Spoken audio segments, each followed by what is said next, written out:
মায়েরা তো সবসময়ই খোঁজে বাচ্চাদের জন্য হালকা লাইট হেলদি ফুল কিছু খাওয়াতে, আর তার সঙ্গে যদি ভরে যায় পেট তাহলে তো বেশ দারুণ হয়। প্রথমেই আমি উষ্ণ 1 কাপ গরম জলের মধ্যে 1 চামচ চিনি আর 1 চামচ ভালো কোয়ালিটির ইস্ট ভিজিয়ে দিলাম 10 মিনিটের জন্য। এরপর 1 কেজি ময়দা, তার মধ্যে দিচ্ছি সামান্য একটু নুন আর দিচ্ছি বেশ খানিকটা সাদা তেল, দিয়ে দিচ্ছি ইস্ট ভেজানো জলটা, দিয়ে আমি একটা ডো তৈরি করে নেব। ডোটা না বেশি হবে শক্ত আর না বেশি হবে একদম নরম, যেমন আমরা রুটি পরোটা খাই ঠিক সেই রকমভাবেই ডোটাকে আমি অল্প অল্প করে জল দিয়ে তৈরি করে নিলাম। এরপর ডোটাকে আমি 1 ঘন্টার জন্য ভালো করে চাপা দিয়ে সেট হতে রেখে দেবো। কড়াই দিচ্ছি সাদা তেল, দিচ্ছি জিরে ফোড়ন, নিয়েছি আমি ছোট্ট ছোট্ট করে কুচি কুচি করে নেওয়া আলু।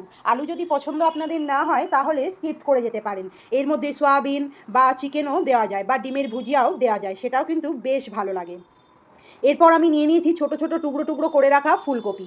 যেহেতু এখন শীতের সিজন, তাই এই ফুলকপিটা খেতে কিন্তু বেশ দারুণ লাগে। নুন আর হলুদ দিয়ে ফুলকপিটাকে হাই ফ্লেমেতে 5 থেকে 7 মিনিট খুব ভালো করে ভাজা ভাজা করে নিতে হবে, যাতে ফুলকপি থেকে বেরিয়ে আসা জলটা শুকনো শুকনো হয়ে যায়। এরপর আমি দেবো জিরে গুঁড়ো, ধনে গুঁড়ো, গোলমরিচ গুঁড়ো, দিচ্ছি চাট মশলা, দিচ্ছি আমি গরম মশলা, সরি দিয়েছি আমি ভাজা মশলা। ভাজা মশলায় ছিল গোটা মৌরি, গোটা ধনে আর ছিল ছোটো এলাচ।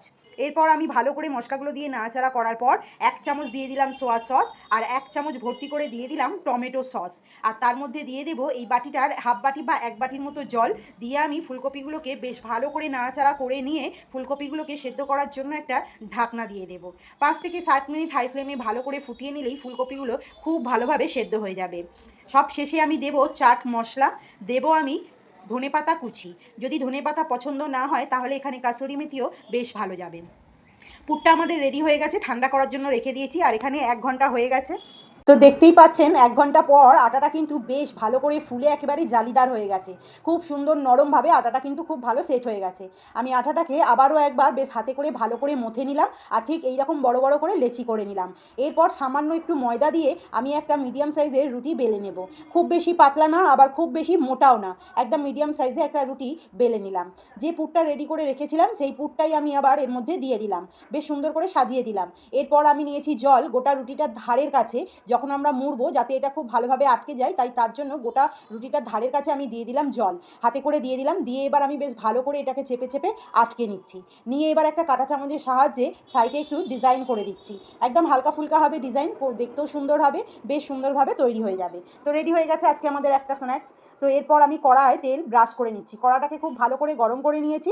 আপনারা চাইলে চাটুতেও করতে পারেন, দুটো দুটো করে দিয়ে। আমার কড়া ছোটো ছিল বলে আমি একটা একটা করেই দিলাম। এরপর একটা ক্রোসো দিয়ে আমি তার উপরে তেল ব্রাশ করে নিচ্ছি। এটা বান রুটি বলতে পারেন, ক্রোসো বলতে পারেন, এটা যে কোনো কিছুই বলা যায়। খেতে কিন্তু বেশ দারুণ হয়েছিল।